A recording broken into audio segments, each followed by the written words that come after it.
বাংলাদেশের ওয়ানডে দলে বিশাল চমক রয়েছে।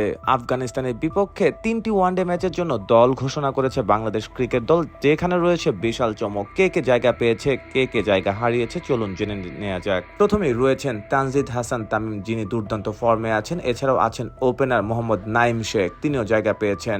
তারপর প্রথমবারের মতো ওয়ানডে দলের সুযোগ পেয়েছেন মোহাম্মদ সাইফ হাসান, দুর্দান্ত ফর্মে আছেন তিনি। ব্যাক করেছেন নাজমুল হোসেন শান্ত, তিনি আবারও ওয়ানডে দলে ফিরে এসেছেন। আর রয়েছেন ডিপেন্ডেবল তাওহিদ হৃদয়, তিনি আছেন জাকির আলী অনেক, যিনি টি-20-তে বর্তমানে ক্যাপ্টেন্সি করছেন লিটনের অনুপস্থিতিতে।